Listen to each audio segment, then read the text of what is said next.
you know, Colorado Department of Transportation usually cleared that up within a day or so. This level of damage is a direct result of the high level of rain that has occurred, coupled with the burn scar. I would just reinforce that the amount of rain we've seen, to the governor's point, would have created flooding issues irrespective, but they are much, much worse because of the previously accrued damage due to the fires. We are also seeing flooding in areas on the roadway that have not had the level of fire damage that Polis Canyon or Glenwood Canyon have, but the destabilization of the material due to the fires just makes the impact, to the governor's point, that much worse. But again, I think when we think about future years, recognizing how out of the ordinary this year is in terms of sheer amount of rainfall is important. Next question from the phone. Governor Scott Connon from the Aspen Times. For CDOT, in the short term, is there any plan for maybe getting traffic one way through the Narrows on Independence Pass, Highway 82? And Governor, in the longer term, are you looking at any kind of upgrade to the Cottonwood Pass between the Roaring Fork Valley over to Jimson? So on the immediate question, it's best, I think, for Chief Packard, and then on the Cottonwood Pass, we'll go to Shoshana. Thank you, Governor. So our plans right now in addressing the traffic on Highway 82, of course, is to strongly message for recreational traffic and commercial vehicle traffic to abide by the length and width restrictions that go over that pass, so we can keep traffic flowing in both directions to keep feeding all the communities on both sides of Independence Pass. And I think that probably addresses 82, and I'll turn it over to Executive Director Liu. Sure. With respect to Cottonwood Pass, as folks I believe know, that's currently a county road and not a state facility. That said, we understand that it is one of the most efficient alternate routes available, and I think there's a long-term conversation about the viability of that route and how it plays into our discussions about sort of future transportation that will be part of the things that we look at moving forward and looking to the long term. But right now we're focused on the immediate things that we need to do to get through the next few weeks and keep traffic moving as efficiently as possible under the circumstances for right now. Next question from the phone. Hi, this is Shannon from the Colorado Sun. Even though you're still evaluating the full impact, do you have a sense of what it will take to fully rehabilitate the highway? And how would a state disaster declaration and the federal declaration help that effort? So we're preparing the state declaration as we speak. The federal Stafford Act declaration includes enhanced use of federal resources for helping to repair this artery, and we do believe we meet the criteria. We have to check the boxes and fill that out. Our goal is to safely reopen it as quickly as possible. It's likely to reopen in a limited capacity in a matter of days to weeks. We don't yet know the full extent of the damage because there are areas of the highway that are covered by 10 feet or more of mudslide currently, and we've had to suspend the mud clearing operations during the additional rain and hail that make it unsafe for equipment and CDOT workers to be in there doing the work. And so it requires decent weather to be able to do the work, and we're hopeful that the weather will improve over the next day.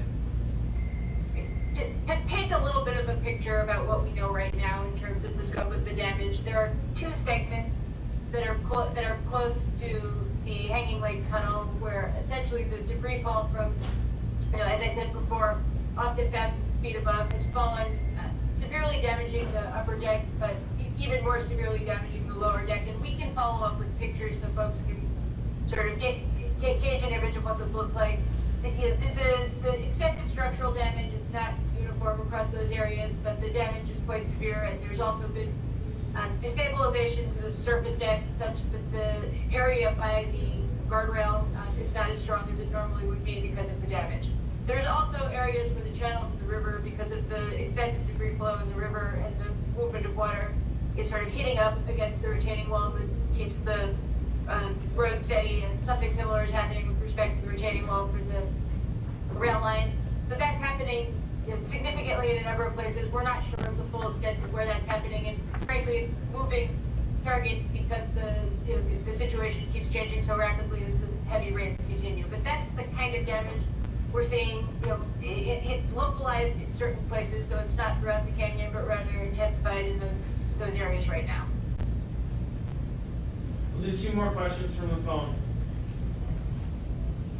Yes, this is John Stroud from the Glenwood Post-Independent. Couple of questions. With regards to the emergency declaration, I was wondering with the funds that would be available there, is there any economic impact assistance for affected businesses that might be able to come out of that?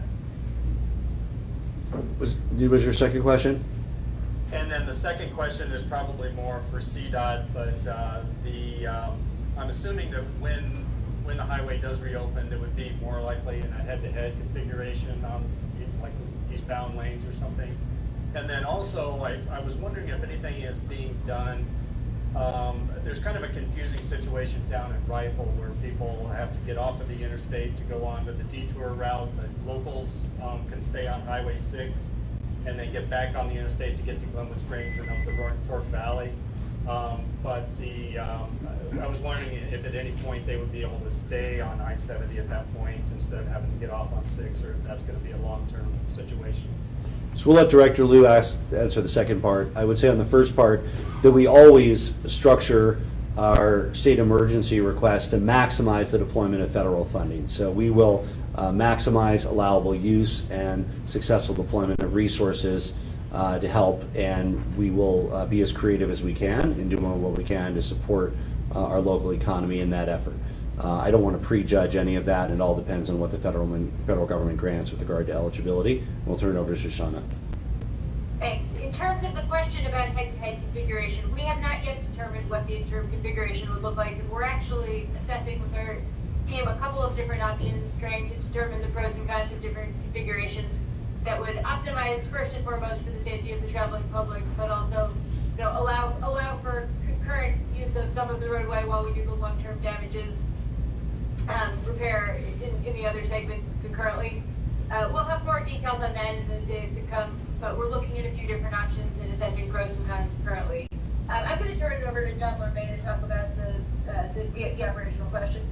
So in order to maximize clearing operations, they've kind of shifted the traffic off of I-70 as much as they possibly can. We're moving approximately anywhere from 100 to 150 trucks on either side of the canyon.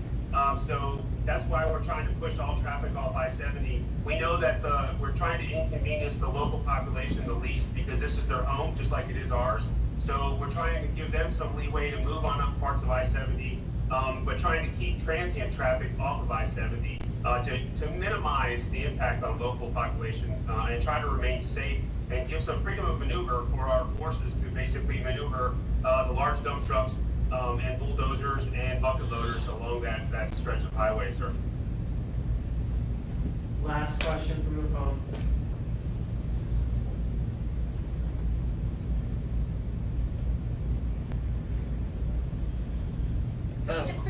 Oh, sorry. I'm sorry, this is Dennis Webb from the Grand Junction Sentinel. Thank you for doing this. I'm just curious, understanding it's really early days yet, if you're looking at the impacts right now from a cost perspective, are you already looking at millions of dollars, potentially tens of millions of dollars? What are you eyeballing there?